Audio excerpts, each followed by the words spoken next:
Welcome to the Creator Podcast. I'm super excited to be here with you today.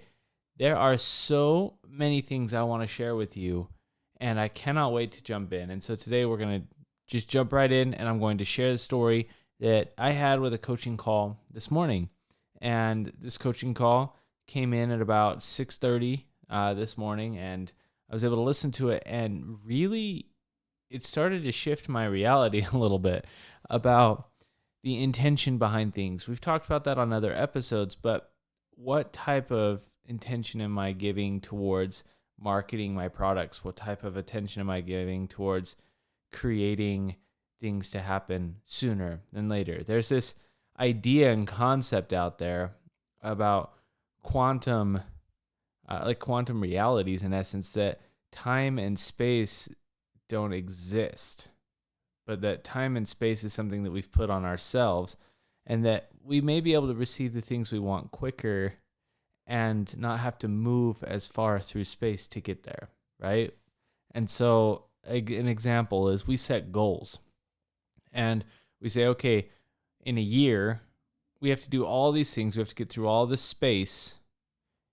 And in a year, we're going to hit this goal. That's a time and space concept. Whereas in quantum, like in a quantum reality, in essence, you can go through time and space very differently. Like you don't go through time and space, you attract it naturally and it happens sooner.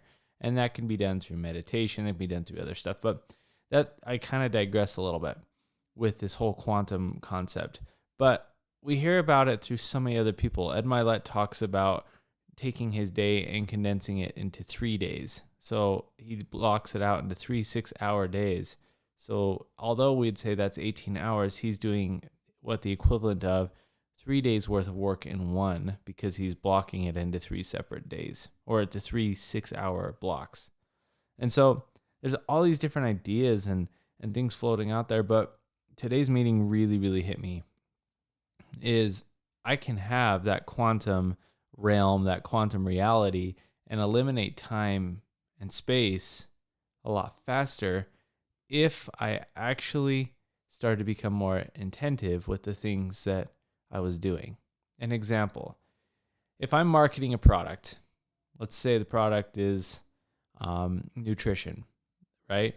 I could go out there and print a bunch of flyers and start handing out nutrition flyers to anyone and everyone.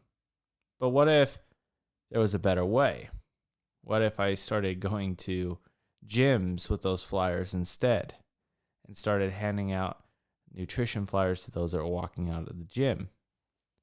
Would that have a higher yield of return on those flyers? Would I find more of my target audience? Probably. But is there a better way? What if I could go to the trainers of those gyms and I could start sharing the information I have, offering to provide value, giving gifts, and creating a relationship with those trainers? Now I've really hyper-focused in on my ideal client avatar, or ICA, because I can go in there and talk directly to the trainer, and those that are working with trainers are taking their fitness more carefully. So if I can go prove enough value to these trainers, I've now found my ICA, or my avatar, a lot quicker. Does that make sense? And so I can eliminate the time and space. Instead of going, okay, I have to work with 10 clients per month per this to get this amount, I literally can go in and find, every personal trainer in the state of Utah, in essence, and that's my target focus. Is it's no longer the customer, it's the trainer, because the trainer is going to refer more and more. But could I even take that further? Yes, I could. I could publicly speak to trainers, right? I could grow that faster. I could share a free gift, an ebook, some sort of training, some value that would give these trainers more knowledge and say, oh, you got to talk to this person. I could write a book, right? And I could target trainers with that book so I could cover a more national scale.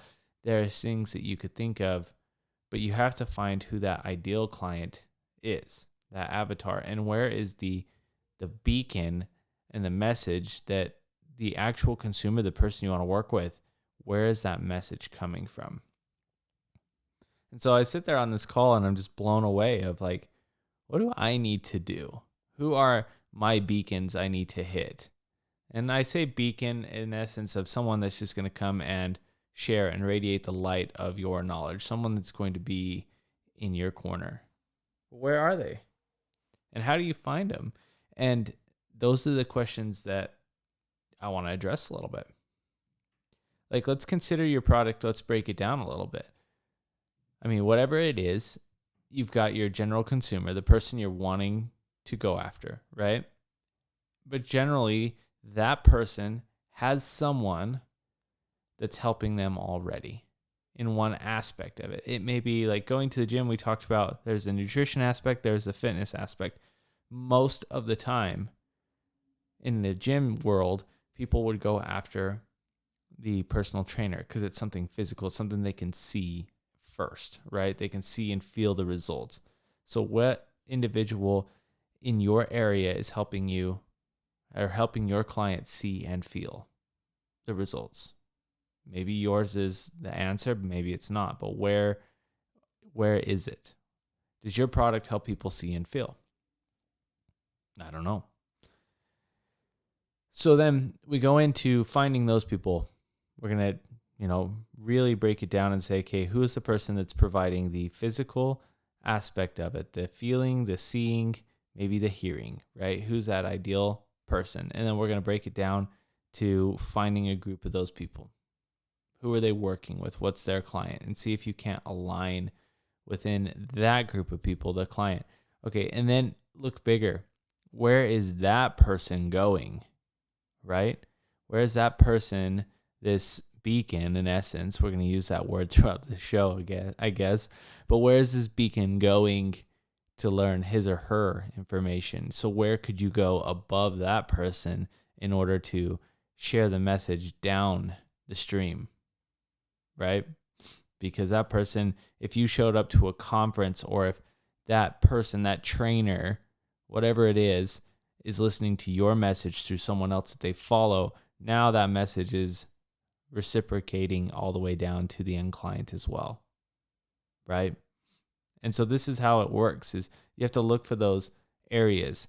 Look above, right? You've got here is my ideal client, the person that's going to be paying me, and then along the way they've got someone above them that they're paying in the same field or but a different area, a different niche, and then that person goes somewhere else to learn from someone. And who's that someone? And then maybe even get to a higher knowledge, okay? So now you're 2 or 3 tiers above, and so your name is being dropped down throughout the course every single time someone thinks nutrition, in this case, for the example of nutrition. So how do we get more attentive? Like, let's think about that a little bit more. How do we actually start to get the things that we truly want or the results we want in our business or in our life, right? If we want to have influence, we want to have a good business, then how do we continue to think above and go to the next level? I think of it like, on a spiritual aspect of Jesus Christ. Jesus Christ was the top, right? But above Jesus Christ is God the Father. And so Jesus Christ can't serve everyone at one time. So what does he do? Is he calls apostles and the apostles go down. So there's a hierarchy in essence of the word of God. So where's your hierarchy in your business? What does that look like? And where does the message come from? And so you have to start backwards. Who's the person that you resonate with, and who's that person talking to, right? If you wanted to mimic a amazing brand, let's say Coca-Cola, you'll never be able to replace Coca-Cola, but who are the people that Coca-Cola is working with? Where's the influence coming? Maybe you'll even niche down a little bit. Maybe you're in a clothing line, right? So who are the people in that particular clothing sector that will wear your clothing, and who are above those people that will influence them down? These are things that we need to consider. Could we find people that are very spiritual in that space and create, like in essence, someone not spiritual, I guess, but someone that's very influential in that space, right? Like if an example with this clothing line would be, if I wanted to create a clothing line, I'd go find the people that meet the message of the clothing line, the influential people that would wear that clothing because it resonates with them. And then I would go and maybe give them a couple of shirts. And then those people are wearing these shirts to maybe conferences, events, wherever they go. And it's a good quality shirt. And all I'm asking is saying, hey, I want to give you this and I would love your feedback. I'd love to know what you think. And if they start to give you feedback and you've provided them something of value, a shirt that aligns with their values, now all of a sudden they're starting to tell other people, right? And they're influential and starting to branch down. It's the intent behind our businesses. It's the intent behind our life, right? Where do you want to go in this life? And ask yourself first, who's at the top and then who's learning from that person. Maybe you need to go to some of these conferences that these people are at, right? If you wanted to become president of the United States, who does the president of the United States work with? And then learn. Okay, and who are those people, who are under those people that take the message and then spread it out? And you've got to continue to chunk all the way back down to your position. So where is your hierarchy? What is it? And I think that as you figure that out, you'll see massive success in your business. I think you'll see a lot of things come faster and easier for you. Goals maybe are hit way quickly because you're no longer focusing on this many contacts, this many opportunities, this many closings, and you're no longer working in a time and space reality. You're working in a quantum reality because your magnitude and the way that you're attracting people is like putting gas on a fire. Just want to say thank you so much for listening to the show. We went very, very deep into this show and the different ideas and concepts of business.